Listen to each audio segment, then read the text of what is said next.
বাগেরহাটে 4টি সংসদীয় আসন বহাল রাখার দাবিতে সকাল সন্ধ্যা হরতাল। নির্বাচন কমিশন সম্পূর্ণ উপেক্ষা করছে, অবজ্ঞা করছে, অসম্মানিত করছে। আমরা তার প্রতিবাদ জানাচ্ছি, আমরা তার তীব্র প্রতিবাদ এবং নিন্দা জানাচ্ছি। আমরা আমাদের দাবি না মানা পর্যন্ত বাগেরহাটে নির্বাচন কমিশনের কোনো কার্যক্রম চলবে না। আমরা বাগেরহাটের মানুষ নির্বাচন কমিশন যে ধৃষ্টতা আমাদের সাথে দেখাচ্ছে, জনমত উপেক্ষা করে যে বক্তব্য কালকেও দিয়েছে, আমরা তার প্রতিবাদ জানাচ্ছি এবং বাগেরহাটের মাটি মানুষের দাবি মেনে নেওয়ার জন্য জোর দাবি জানাচ্ছি।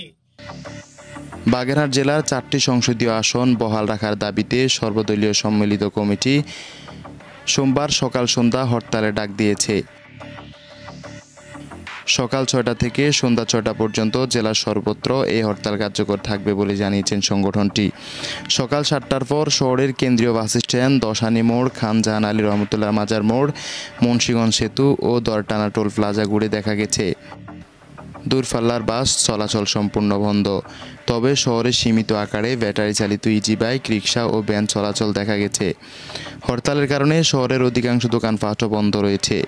আমাদের বাগেরহাটের মাটি ও মানুষের দাবি, এটা কোনো নির্বাচন কমিশন যে সিদ্ধান্ত নিয়েছে এটা কোনো রাজনৈতিক দলের এক দাবি না, এটা জামাত ইসলাম, বিএনপি বা হেফাজত ইসলামের দাবি না। এটা বাগেরহাটে আমরা মানুষ, আমাদের ইতিহাস, ঐতিহ্য, আমাদের ভৌগোলিক অবস্থা, আমাদের মানুষের মানসিক অবস্থা বিবেচনা না করে ইসি যে সিদ্ধান্ত গ্রহণ করেছে, আমরা মনে করি বাংলাদেশের নির্বাচন ব্যবস্থাকে বন্ধ করার জন্য একটা ষড়যন্ত্র।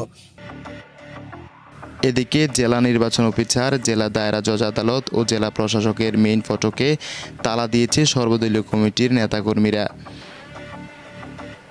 বাগেরহাট জেলাবাসী এছাড়াও গুরুত্বপূর্ণ স্থাপনা আইনশৃঙ্খলা বাহিনীর উপস্থিতিও ছিল চোখে পড়ার মতো।